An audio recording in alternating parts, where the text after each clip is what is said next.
Hey guys, it is now officially midnight. If you're listening to this, I am at 24 hours of being awake, and I am probably very tired. So I'm going to pretend that we're recording this in the middle of this event, so any stupid shit that I say, I should not be held accountable for. But thank you guys for listening. This is episode 100. You all knew what it was going to be. You guys have known what it was going to be since about episode 51. So let's sit down and talk about Monster Squad. All right. Woo!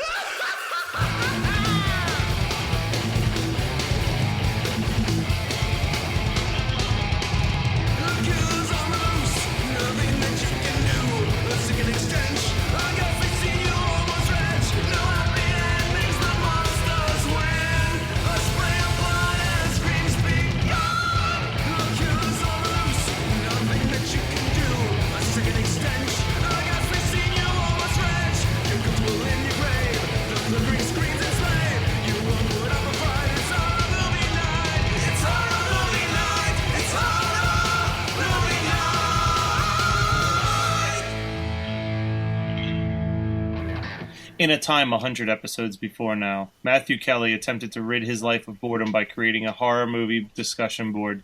He dreamed of it one day becoming a serious, respected podcast that would launch him into success and stardom. Scott Roger and Adam O'Brien came along and blew it. On our 100th episode, we finally lay Matt's dream to its final rest with 3 words. Wolfman's got nards. We're talking about Monster Squad this week on Horror Movie Night. This is easily one of my favorite movies, like top 5, top 10 category there. And this is a long-awaited discussion for us. Yeah, we've been putting this off. So, we're talking about Monster Squad. We're trying to. God, are we ever trying to? Alright, so we're talking about Monster Squad. This has been probably my childhood favorite film. We recently dropped a bonus episode where I sat down and talked to 2 of the members of Monster Squad, Sean and Ryan. So now I'm excited for us to finally talk about this movie because this has been like something that's been in the books since like episode 5. We've been talking about doing Monster Squad. No, we've been talking about doing Monster Squad since we were at Horror Club, man. Like, this is 5 years waiting to talk this shit.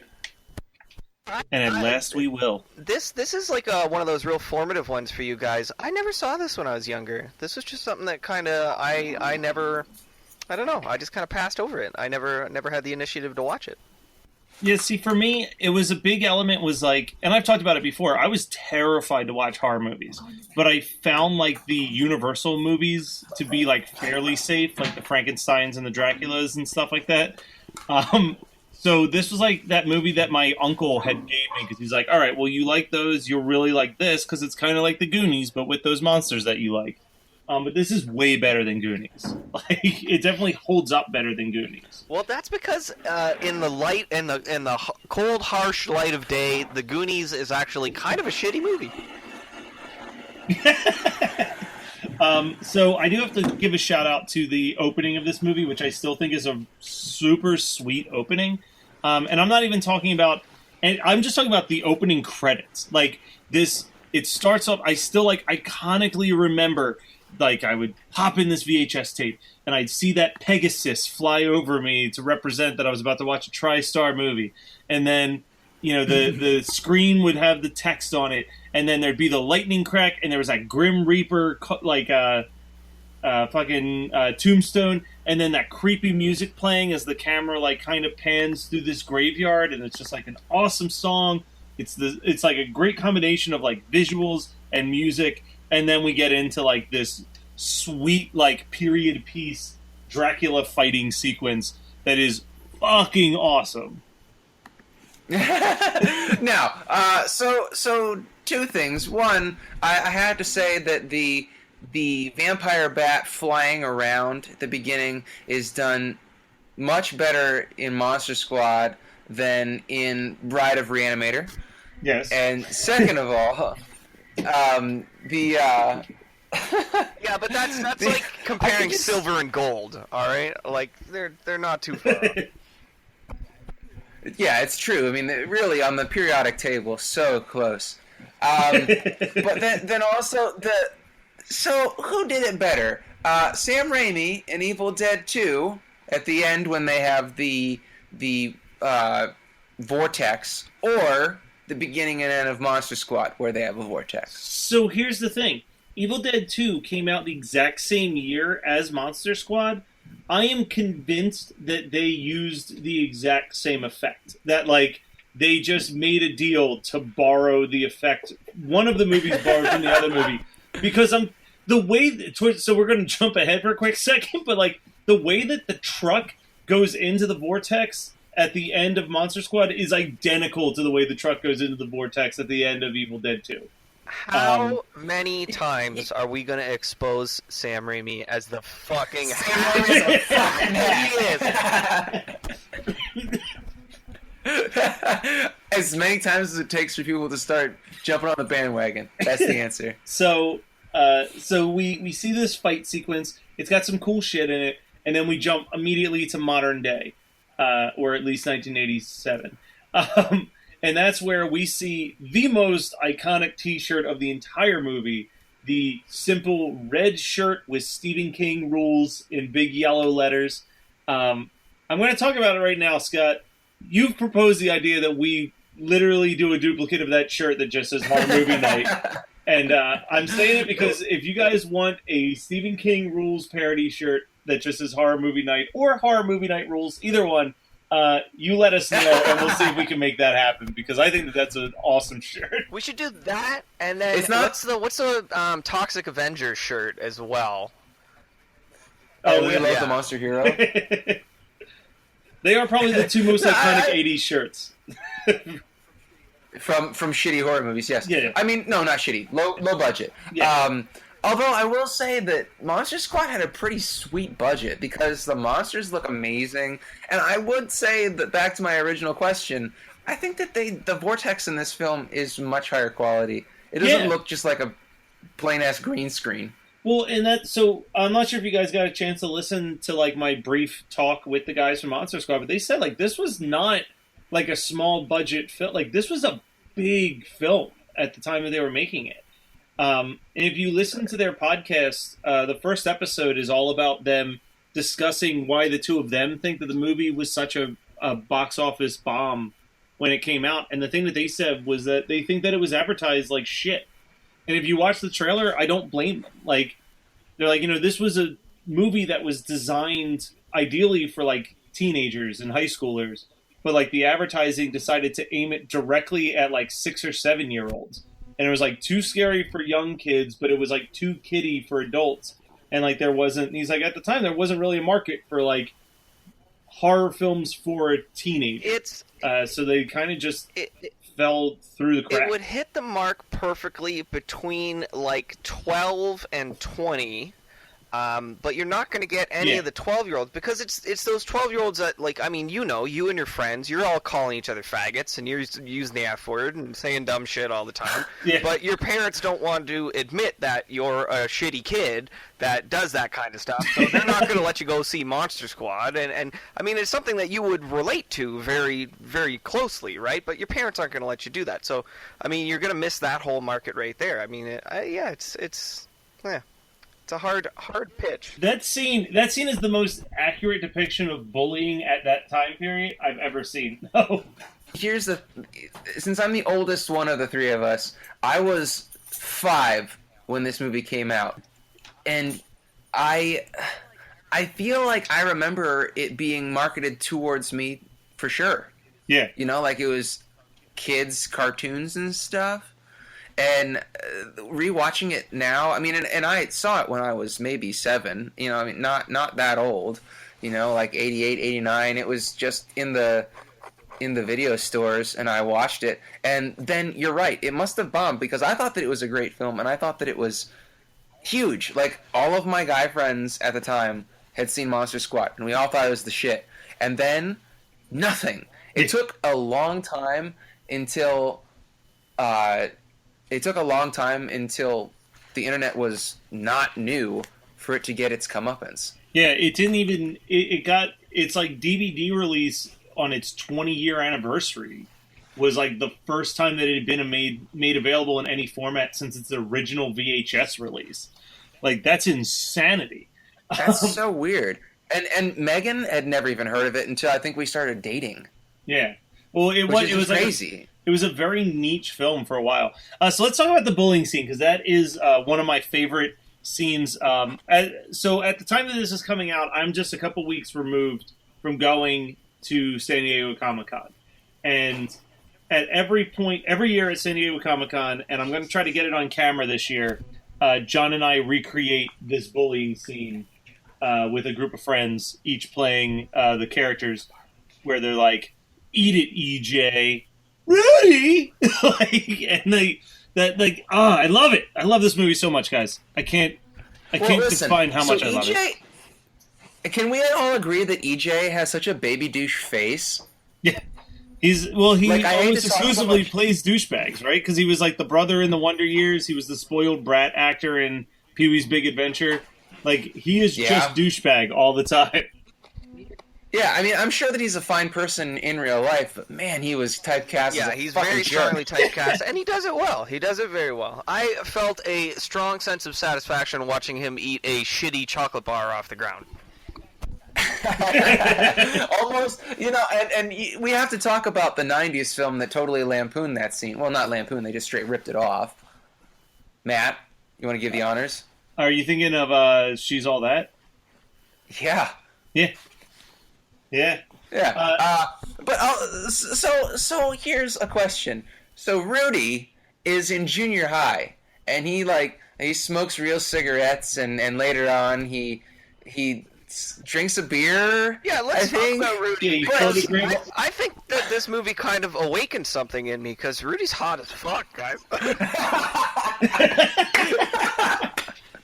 Hey, having finally met him in person, he is still good looking, even with his gray hairs and all. Dude, that guy, he's a silver fox, though. That's what you should. Yeah, we should all be so lucky as to look like fucking Rudy when we're at home. Dude, I feel like Rudy slayed. He just got so much sex when he was probably like way too young to be having sex, because he's like, oh, I'm an actor and I'm a badass in this movie that I was in, and then he just had sex for the rest of his life. Well, you know what he was doing before Monster Squad, right? Because he was definitely getting laid. He had to have been. He was on Kids Incorporated with fucking Justin Timberlake and Britney Spears. I'm sure that was just like... That's a Willy Wonka golden ticket to Pussytown. You're getting laid like crazy. This is the craziest conversation I imagine him going up to women at bars and being like, "You want to have sex?" And they're like, "Excuse me?" And he's like, "I'm in the fucking gang, aren't I?"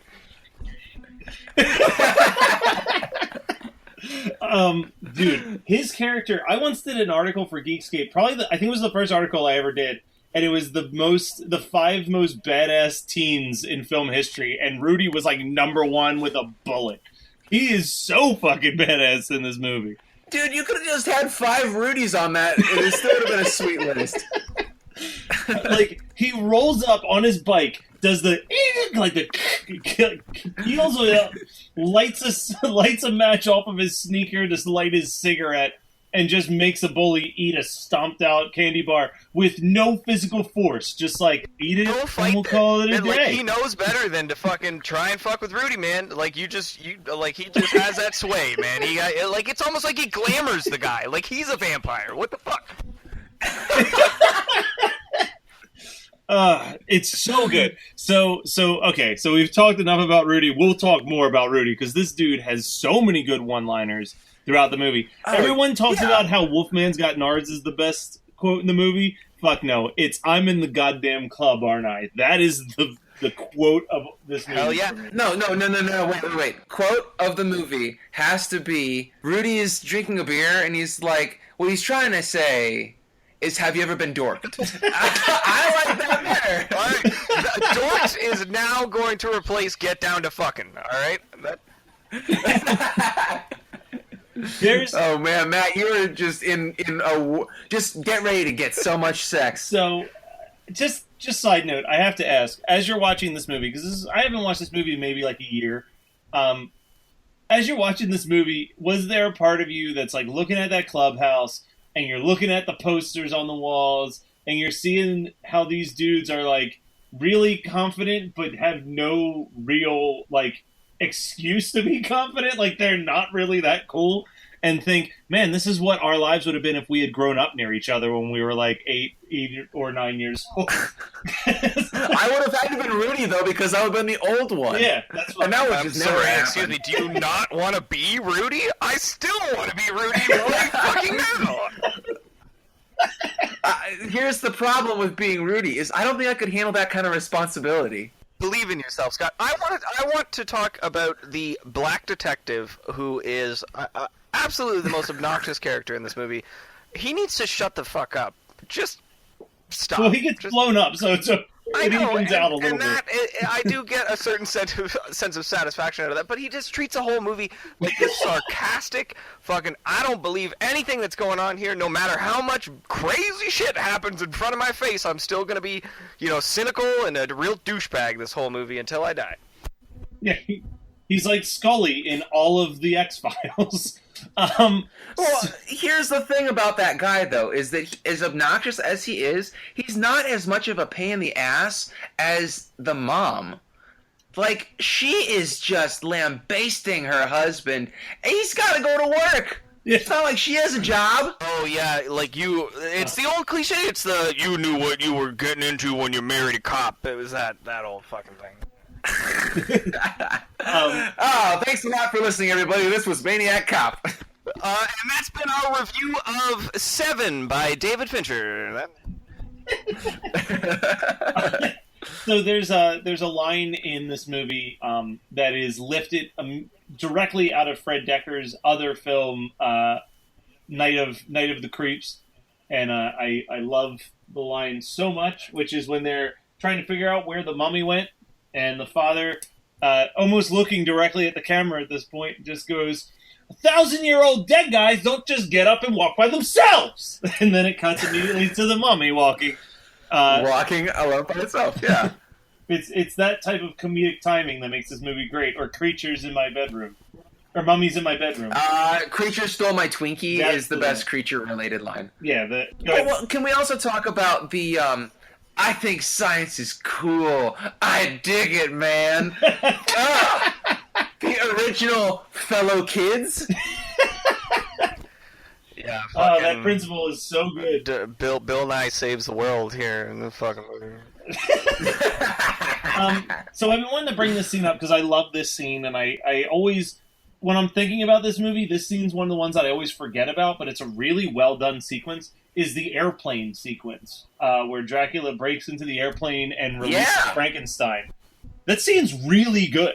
Really actually, good. the original script for this movie. I don't know if you guys know this. This is a tidbit I found out while looking this movie up for interesting facts. The original line that the Dracula's first line of the movie was going to be is, "I'm crashing this plane with no survivors." What, you don't like my Dark Knight Returns joke? God damn, fuck you guys, you're a tough crowd. I think that we've really glossed over how much child swearing there is in this film. Oh, there's a shit ton of child swearing. I'm going to start rocking through some of these scenes because we've been recording for 30 minutes. We haven't said a fucking thing about this movie. Okay, so I've got the lightning skull face scene, which is another scene that I really like in this movie, where like Dracula's just standing off this cliff and he's staring out across the town, and lightning strikes, and for a split second, his face turns into a skull that's missing an eyeball, which awesome. really doesn't mean anything. It's just a cool scene. I think that the iconic image in this movie, like the image that I always, when I think Monster Squad, I think of this scene, is all of the monsters surrounding Frankenstein's grave. Or his coffin. That I don't know what it is, but I love that sequence. It's iconic. I've talked about really it. Is. And it's. I mean, everything. Like when you say that this movie is like a pretty good budget. Like the cinematography of this movie is great. The direction in this movie is great. I mean, the actors are doing what they can. Like it's not meant to be taken seriously, so they're hamming it up and they're doing a great fucking job here. Like everything about this, I got no goddamn complaints. Not a one. My complaint is I wish I was Rudy. That's the only complaint that I have. Here. So before my complaint, I do have a suggestion for you, Adam. If you want to be Rudy, there is one way. You could be inside a guy named Rudy. What, but through the transitive properties of butt sex, I'm gonna be Rudy? What the fuck are you talking about? Wow. Science! I dig it, man! Alright, so here's my... almost every episode except for like episode 100, we're gonna just talk shit on the movies that we watch. Here's my only complaint that takes me out of the Monster Squad, alright? My one complaint of the Monster Squad is that no fucking way could Wolfman drive a car. Alright? Are you just quoting the movie? Like, What? you're just Is that a line from the movie? I think so. Oh, that is the line from the movie. I was thinking about where he like kills the guy in the ambulance, and then like, what the fuck are you gonna do? Are you gonna drive the ambulance away? What are you gonna do? Yeah. No. Sorry. Okay. Yeah, I had internalized that line. Yeah, where he gets blown up with fucking dynamite and then pulls himself back together. Does he have his G2? Can he drive a car? Does he have a proper license? Insurance? What's up? Fucking... These are important things, alright? I'm an adult. These are important things. Whatever. He didn't get killed by a silver bullet, so he's still alive. Makes sense to me. Speaking of the werewolf, or the Wolfman, I've got one other thing that I have to shout out, because I still think it's like my favorite werewolf transformation. I've said it 1,000 times. The telephone booth transformation is so simple, but it works on so many levels, and I absolutely love it. The look of the guy when he's like half wolf, half man, and there's like the fucking saliva spilling out of his face as he's on the phone. He's coming to kill your son. It's like, oh, it's such a good scene. God damn it, I love this movie. Hey, so best telephone scene in a movie discussed by Horror Movie Night. This or The Blob? I'm going with this. No, I'm gonna go with the Blob. I really like that one effect that they had in that scene where it like rubs against the window and you see like the half face, like. Bah. Yeah, I gotta go with the Blob too, but I mean, it was really just, I wanted to know. Don't pick a winner just yet, because I may, in the future, choose Colin Farrell's phone booth for us to watch on this. Jesus. So this movie also does a really good job of humanizing Frankenstein in like a really deep way, to the point that like at the very end when Phoebe's yelling at him to not go, it's like still a really emotional scene to me, even as like a 31-year-old adult. You say humanized, do you mean turning him into Lurch from the Addams Family? Is that what you mean? Well, not just that, but like I'm talking about like the scene specifically where he sees the Frankenstein mask in the clubhouse and he like doesn't like what he sees. Like he looks at it and he's like throws the mask away and is like, no, like I don't know. I think it touches on a lot of what it would be like. Like I don't know. I feel like it touches on something that none of the other Frankenstein storylines have ever done, which is like this guy probably doesn't know that he's this hideous thing built out of different body parts, and like the first time that he realizes that is faced with that, he probably would be just as horrified as anybody else. Okay, so I don't want to argue that point with you, but I do want to ask you, when was the last time you watched the 1930s Frankenstein? It's been a bit. Yeah, it has for me too, but if I want to say that the whole point of that version, which is pretty close to, I mean, I think it's a pretty close approximation of the original source material, but I mean, at least in the characterization of the monster, the whole tragedy, the monster is tragic. He is shunned by his creator. He's an abomination, and he can't even have a normal relationship with anything or anyone. Like when Phoebe meets him in this movie, it's a straight a reference to the 1930s Frankenstein when he meets the girl and then fucking drowns her.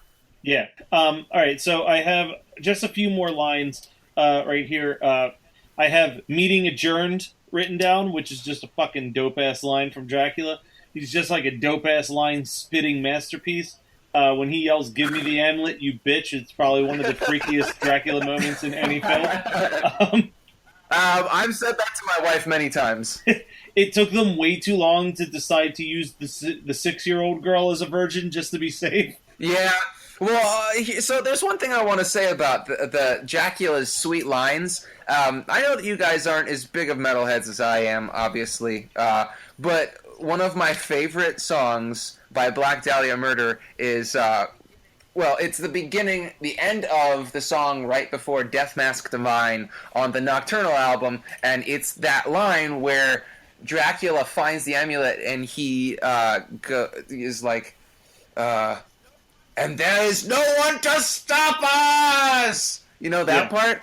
And I feel like people didn't remember what that was from when Nocturnal came out in like 2007 or 8, and now I bet that all the younger dudes that listen to Black Dahlia are like, oh yeah, I always liked Monster Squad. All right, so you brought it into music, which are the last two notes that I have are that both of the songs that are in this movie, because there's only like 2 songs in this movie, are fucking awesome.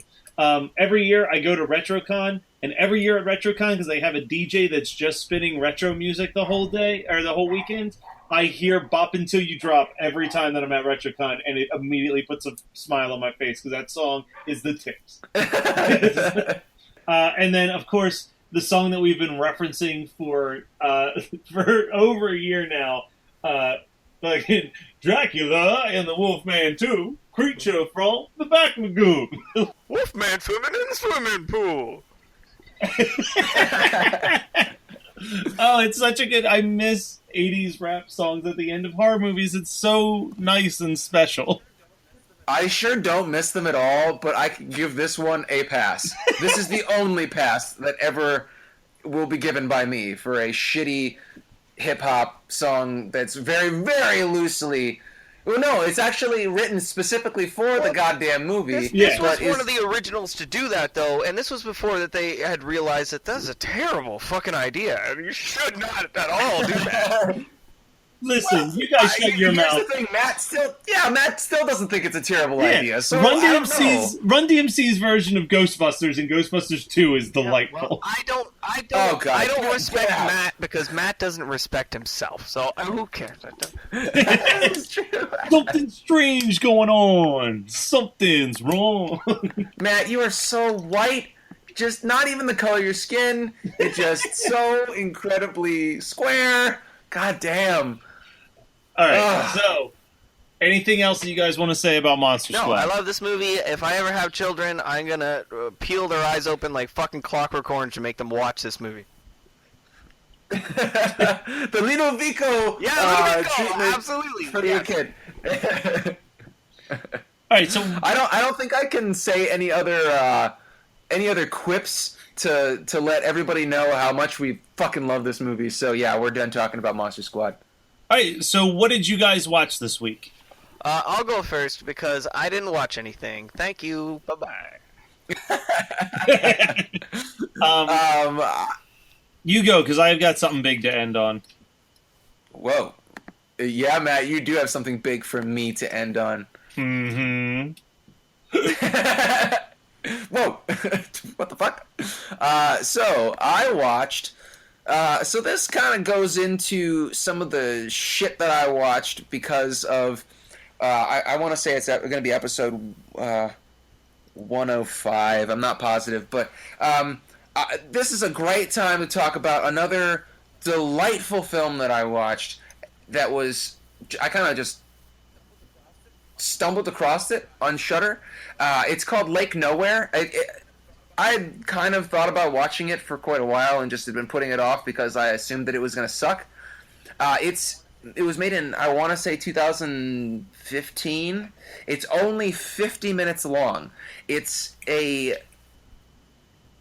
Now, I don't want to call it a pastiche of Cabin in the Woods movies, but it's a very loving homage to The Evil Dead. I'm just going to pretty much say what it is, call it what it is an homage to Evil Dead, and it was great. Like, it was I don't know how exactly to sell it to you guys, but it was very sincere. It was on a shoestring budget, but the people that made it were very obviously film students because it's got a lot of technical prowess behind it to make it look like you're watching a bootleg VHS copy of this like lost 80s Cabin in the Woods movie, like late 70s, early 80s Cabin in the Woods movie. Well, it's that Geekscape article I wrote. So long as there's a sincere purpose and a sincere intent behind it, any bad movie can be fucking awesome to watch, right? Yeah, okay, then Adam, absolutely watch it if you get a chance, because I feel like you will definitely appreciate it. Like, Matt will appreciate it because Matt likes anything nostalgic. That's just part of his personality. But for you, you're a much harder person to sell this to. But yes, it was incredibly sincere. I don't even know if I would have told them to put an extra 40 minutes on it to make it an hour and a half. It was just fine the way it is. You know? It was just charming. Awesome. Yeah, right, Matt, take us home, buddy. So, I talked about this briefly on the Facebook page, but I just told everyone I would hold my full thoughts until episode 100. I watched Rob Zombie's 31 recently, and so I don't hate Rob Zombie. I don't love Rob Zombie. It's not like he's one of my all-time favorite filmmakers, but I enjoy House of a Thousand Corpses and Devil's Rejects. I didn't despise Lords of Salem, but I don't think it's great. And I thought Halloween was not really the best remake, but it certainly was better than the Nightmare on Elm Street remake. That's a low fucking bar. I am of the opinion that Devil's Rejects was a fucking fluke.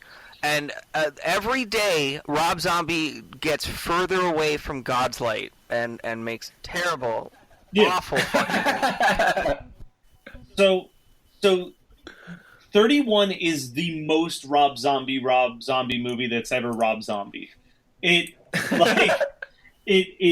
So the opening shot I actually really enjoyed and was like, okay, maybe this could be pretty good. But it's one of those, like, it's a static shot, it's a really intense monologue for like 10 minutes before like a really brutal murder happens. It's nothing unique or different, but it was just like, it was well done and the monologue was decent. And then it just immediately is like, hey, here's the guy that we casted because Bill Moseley was busy. Here's the dude we casted because Sid had other things to do. And here's my wife. And it's just such a dumb concept. It's a painfully dumb concept. So I was like, what the fuck does 31 even mean? Well, it's called 31 because the movie takes place on Halloween. That's what 31 means. I didn't even realize that until like halfway through the movie. So it's about a traveling circus, or I guess traveling carnival. We've got like a fortune teller and a magician and, you know, a couple clowns or whatever. And the Draculas. A wolfman swimming in the swimming pool. So they get ambushed by a bunch of scarecrows, and all of a sudden they wake up and everybody's dead but 4 of them. And then there's a bunch of like people dressed like aristocrats, played by Malcolm McDowell and a few other people. And they basically announce that they are going to play a game where it's the Running Man. It's the fucking Running Man. Is that they have all of these different assassins that are hired in this warehouse, and they have to like defeat the assassins one by one for the next 12 hours. And then as soon as it's like been 12 hours, they're free to go and everything's cool. But like the very first assassin is a group of midgets dressed like Hitler. And it just is like, what the fuck is happening?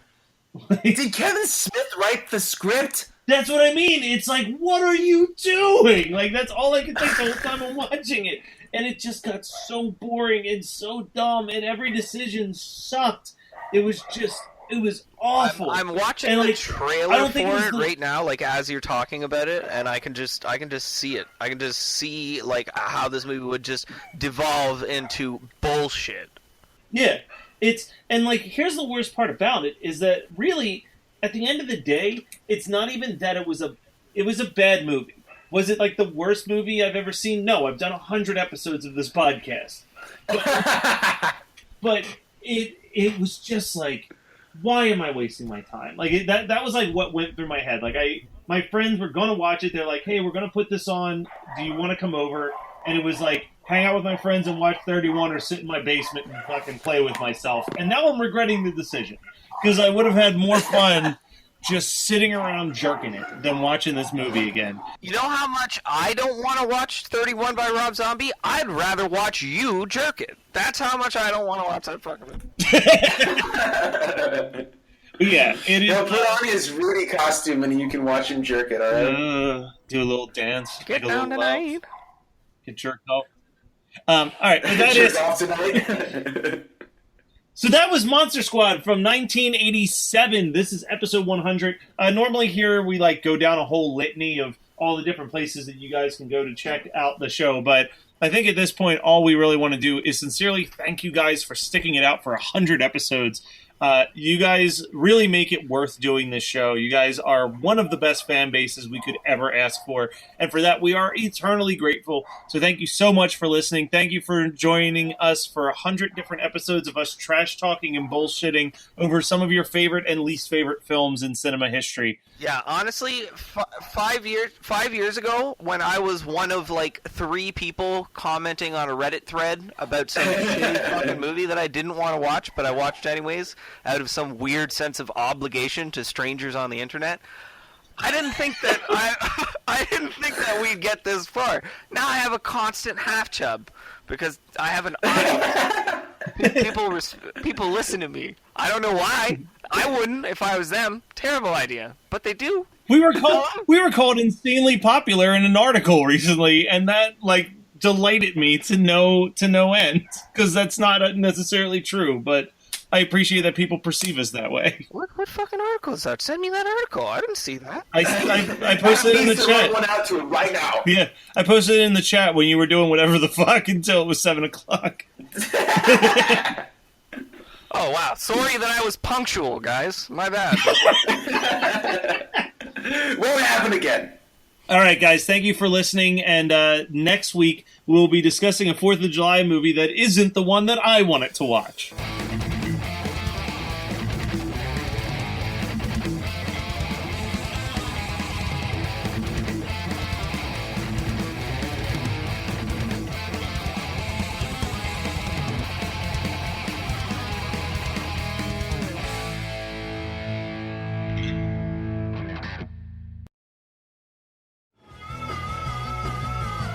You're listening to the Geekscape Network.